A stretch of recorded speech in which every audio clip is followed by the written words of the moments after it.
नमस्कार सर्वांना. श्री स्वामी समर्थ. दिगंबरा दिगंबरा श्रीपाद वल्लभ दिगंबरा. तुमचं सगळ्यांचं आपल्या स्वामी सहित सेवा या चॅनलमध्ये स्वागत आहे. एक विनंती आहे की प्लीज आपल्या चॅनलला सबस्क्राईब करा, म्हणजे सगळे नवीन व्हिडिओज तुम्हाला पाहायला मिळतील. आणि कमेंट बॉक्समध्ये श्री स्वामी समर्थ लिहायला विसरू नका. तर माझ्या सगळ्या स्वामी भक्तांना शुभ गुरुवार. आणि आज हा जो फोटो मी तुम्हाला जसं अक्कलकोटच्या ब्लॉगमध्ये म्हटलेलं होतं की आम्ही एक फोटो घेऊन आलेलो आहे अक्कलकोटवरून, तर तो हाच फोटो आहे. आणि आज हा आमच्या हॉलमध्ये मस्त बसलेला आहे. इथून तुम्हाला खूप छोटा वाटत असेल, पण ही खूप मोठी फ्रेम आहे. आणि स्वामींचे भाव ह्याच्यात इतके नॅचरल आणि इतके ज्वलंत आहेत ना, म्हणून आम्हाला ही फ्रेम खूप आवडली. तर बघा, आपल्या अवतीभवती एक पॉझिटिव्ह एनर्जी असते किंवा एक पॉझिटिव्ह ओरा असतो. त्यामुळेच आपली सर्व कामे ह्याला चालना मिळते. आणि जर नेगेटिव्ह एनर्जी किंवा नेगेटिव्ह ओरा असेल तर आपल्या कामांना कधीच गती किंवा चालना मिळत नाही किंवा भरपूर अडथळे येतात. तर घरात नकारात्मक ऊर्जा असेल तर घरामध्ये कायम भांडणे, कटकट, भरपूर प्रमाणात आर्थिक चणचण, जॉब न मिळणे, घरात पैसा कधीच न टिकणे, साठवणीतला पैसा कायम संपत राहणे, सतत नेगेटिव्हिटी असं वातावरण राहते. आणि ह्याने नेगेटिव्हिटी जास्त वाढते. त्यामुळे तुमच्या कामात तुम्हाला कधीच यश मिळत नाही. कायम आपली कामे अडलेली किंवा अर्धवट राहतात. बघा, आता आपल्याला वास्तुशास्त्रामध्ये मिठाचे उपाय खूप सांगितलेले आहेत. आपल्या हिंदू धर्मामध्ये मिठाला खूप विशेष स्थान दिलं गेलेलं आहे. मीठ हे लक्ष्मीचे अवतार मानलं गेलेलं आहे. मिठामध्ये सकारात्मक ऊर्जा आकर्षित करून घेण्याची ताकद आहे आणि वाईट किंवा नेगेटिव्हिटी ऊर्जाला दूर करण्याची ताकद आहे. संध्याकाळी हा लक्ष्मीसाठी उत्तम काळ आहे. संध्याकाळी जेव्हा सूर्याचे किरणे अदृश्य होतात, अशा वेळी खूप नकारात्मक ऊर्जा घरी प्रवेश करण्याची शक्यता असते. त्यामुळे संध्याकाळी जितकं जमेल तितकं आपण सकारात्मक गोष्टी जितक्या करता येईल तितक्या आपण केल्या पाहिजेत. तसेच घरात वास्तुदोष किंवा आर्थिक चणचण तुम्हाला भासत असेल किंवा लक्ष्मी प्राप्तीसाठी सुद्धा हा दिवा उत्तर भारतात म्हणजे साऊथ रिजनमध्ये जास्त लावण्याची पद्धत आहे. तर तुम्हाला हा मिठाचा ऐश्वर्य लक्ष्मी दिवा तुमच्या घरातील नकारात्मक ऊर्जा बाहेर घालवण्यासाठी आणि लक्ष्मी प्राप्तीसाठी दर शुक्रवारी लावायचा आहे. हा खूप पॉवरफुल, छोटा, सोपा असा उपाय आहे आणि ह्याचे रिझल्ट खूप छान आहेत. मी ह्याचे रिझल्ट अनुभवलेले आहेत, म्हणून मी तुम्हाला हा उपाय आज घेऊन आलेली आहे. हा ट्राईड अँड टेस्टेड उपाय आहे, त्यामुळं तुम्ही हा बिनधास्त करा. तुम्हाला ह्याचे रिझल्ट्स तुम्हाला नक्की मिळतील. तर तुम्हाला इथे सगळ्या गोष्टी पहिली एकत्रित करून घ्यायच्या आहेत. आता बघा, तुम्हाला इथं 3 पणत्या लागणार आहेत. या पणत्या तुमच्याकडे असेल तर धुवून पुसून स्वच्छ सुकवून घ्या. नसेल तर अशा 3 वेगवेगळ्या साईजच्या म्हणजे एकात एक जी पणती राहील तशी आणा. त्यानंतर तुम्हाला समुद्र मीठ म्हणजे रॉक सॉल्ट, हे पांढरं खडा मीठ आपण जे म्हणतो ते लागणार आहे. 5 वेलची, 3 किंवा 5 वेलची लागणार आहे. 2 लवंगा हा ऑप्शनल आहेत. नंतर हळद लागणार आहे, कुंकू लागणार आहे, फुलं लागणार आहे. आणि तुम्हाला एक आता चौरंग मांडून घ्यायचा आहे. त्यानंतर त्यावरती लाल वस्त्र घालायचं आहे. दिवा प्रज्वलित करून घ्यायचा आहे. तिथं जसं मी इथं गजांत लक्ष्मी ठेवले, तुम्ही गजांत लक्ष्मी, तुमच्याकडे जर धनलक्ष्मी कुंचम असेल तर तेही तुम्ही ठेवू शकता. विष्णूंची किंवा माता लक्ष्मीची कुठलीही फोटो फ्रेम तुम्ही ठेवू शकता. तुमच्याकडे जे काय अवेलेबल असेल ते तुम्ही त्या चौरंगावर तुम्ही मांडू शकता. बघा, इथं आता तुम्हाला शुभ चिन्ह काढायची आहेत. इथं तुम्ही ऐश्वर्या रांगोळी जी आहे, ऐश्वर्या रांगोळी तीही तुम्ही काढू शकता किंवा जे शुभचिन्ह तुमच्याकडे आहे ते इथं पहिली रांगोळी काढून घ्यायची आहे. त्यानंतर तुम्हाला हळदीमध्ये पाणी मिक्स करून तुम्हाला ह्या दोन्ही पणत्यांना ही हळद लावून घ्यायची आहे. ही हळद दोन्ही पणत्यांना लावून झाली की थोड्या वेळ तुम्ही ठेवायची आहे, कारण ही हळद वाळली पाहिजे. त्याच्यामध्ये ओलं असताना कधीच मीठ घालू नका.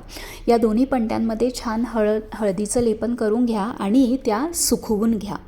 या छान पूर्ण ड्राय झाल्या की तुम्हाला इथं आता कुंकू लावायचं आहे. कुंकू तुम्ही 5 किंवा 11 या प्रमाणात तुम्ही लावू शकता. इथं मी तिन्ही पणत्यांना हळद आणि कुंकू छान लावून घेतलेलं आहे आणि आता ह्या पणत्या पूर्ण तयार केलेल्या आहेत. आता तुम्हाला काय करायचं आहे, जी मेन खालची जी मोठी पणती आहे त्याच्यात पूर्ण आपलं जे खडे मीठ आहे ते छान भरून घ्यायचं आहे. आणि नंतर तुम्हाला एक तामण घ्यायचं आहे. इथं तुम्ही तांब्याचं, पितळेचं, स्टीलचं कुठलंही घेऊ शकता. त्यावरती तुम्हाला हळदीने स्वस्तिक काढायचं आहे, थोड्या अक्षता टाकायच्या आहेत आणि नंतर जी पणती आपण जी मिठाने भरलेली आहे ती त्यावरती ठेवायची आहे. बघा, ठेवताना व्यवस्थित मीठ भरा, अगदी कमी भरू नका, त्या लेवलला यायला पाहिजे. त्यानंतर जी दुसरी पणती आपण घेतलेली आहे ती त्यावरती ठेवायची आहे आणि ह्या पणतीमध्ये 3 किंवा 5 इलायची आणि 2 किंवा 5 लवंगा असं तुम्ही टाकू शकता. मी इथं 5 इलायची टाकलेल्या आहेत आणि 2 लवंगा टाकलेल्या आहेत. या सगळ्या गोष्टी माता लक्ष्मीला आकर्षित करण्यासाठी खूप उपयोगी आहे, हे तुम्हाला सगळ्यांना माहिती आहे. त्यानंतर आपण जी तिसरी छोटी पणती आहे ती ठेवायची आहे.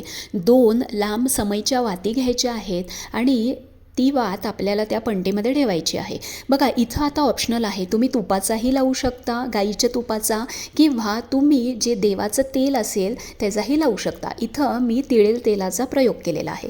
बघा, मी तेल थोडंच घातलेलं आहे कारण हा दिवा आपल्याला आयदर ब्रह्ममुहूर्तावरती म्हणजे 4 ते 6 लावायचा आहे किंवा संध्याकाळी 6:30 किंवा 6 ते 7:30 आपल्याला हा लावायचा आहे.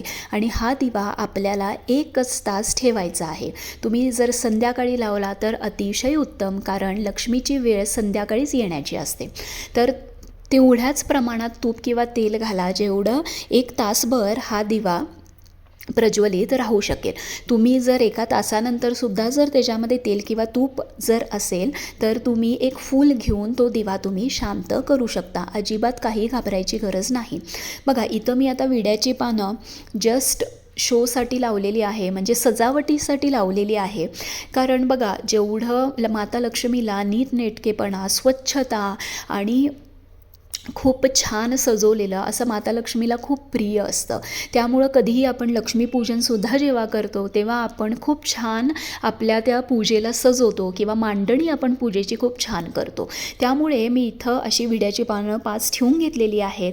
त्यानंतर छान फुलं आपल्याला इथं मांडून घ्यायची आहेत.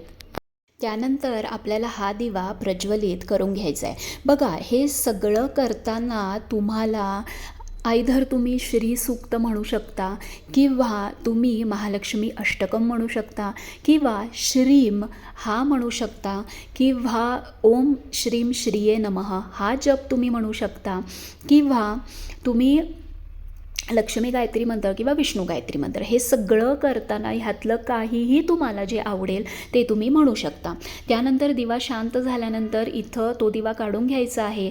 वेलची आणि लवंग जे आहे ते तुम्ही परत पुढच्या शुक्रवारी यूज करू शकता. ते एका छोट्या डब्बीमध्ये तुम्ही घालून ठेवा. त्यानंतर साईडची फुलं जी आहे ती व्यवस्थित काढून घ्यायची आहे आणि इथं तुम्हाला आता मिठाला न हात लावता अलगद हा दिवा तुम्हाला उचलून घ्यायचा आहे. हा दिवा तुम्ही म्हणजे जी पणती आहे जी मिठाची ती छान तुम्ही खाली काढून घ्या. त्यानंतर तुम्हाला एक काचेचं बाऊल घ्यायचं आहे. त्यामध्ये आपलं जे पिण्याचं पाणी आहे ते घालायचं आहे आणि हे मीठ जे आहे ते पूर्ण त्या काचेच्या बाऊलमध्ये ओतून द्यायचं आहे. आणि जोपर्यंत हे मीठ पूर्ण विरघळत नाही, मेल्ट होत नाही, त्याच्यामध्ये पूर्ण पांढरं होत नाही, तोपर्यंत हे पाणी तसंच ठेवायचं आहे. आणि त्यानंतर हे पाणी तुम्हाला तुमच्या सिंकमध्ये ओतून द्यायचं आहे. तुम्हाला हे पाणी तुमच्या कुठल्याही झाडांना किंवा कुठंही तुम्हाला टाकून द्यायचं नाही आहे किंवा झाडांना घालायचं नाही आहे. कारण मी जसं तुम्हाला सांगितलं तसं मिठामध्ये आपल्या घराची पूर्ण नकारात्मक ऊर्जा ही त्या मिठामध्ये शोषून घेतलेली असते मिठाने. त्यामुळे हे मिठाचं पाणी कुठल्याही झाडाला तुम्ही घालायचं नाही आहे. बघा, जितकी पॉझिटिव्ह जितकी पॉझिटिव्ह एनर्जी, जितका पॉझिटिव्ह ऑरा, तितकंच आपल्या घरातला वास्तुदोषसुद्धा कमी होऊन आपली कामे हे पटापट व्हायला लागतात. नकारात्मक ऊर्जा ही कायम आपल्याला घातक असते. त्यामुळे हा लक्ष्मी ऐश्वर्य दिवा किंवा ऐश्वर्य लक्ष्मी दिवा तुम्ही दर शुक्रवारी तुमच्या घरात न चुकता लावा. ह्याने भरपूर प्रमाणात तुमचा वास्तुदोष, जी घरात कटकट, अडचण, भांडणं जी आहे ती नक्की कमी होतील आणि 100% लक्ष्मी प्राप्तीसाठी हा उपाय खूप खूप रिझल्ट देणारा आहे. तुम्ही हा दर शुक्रवारी करून बघा.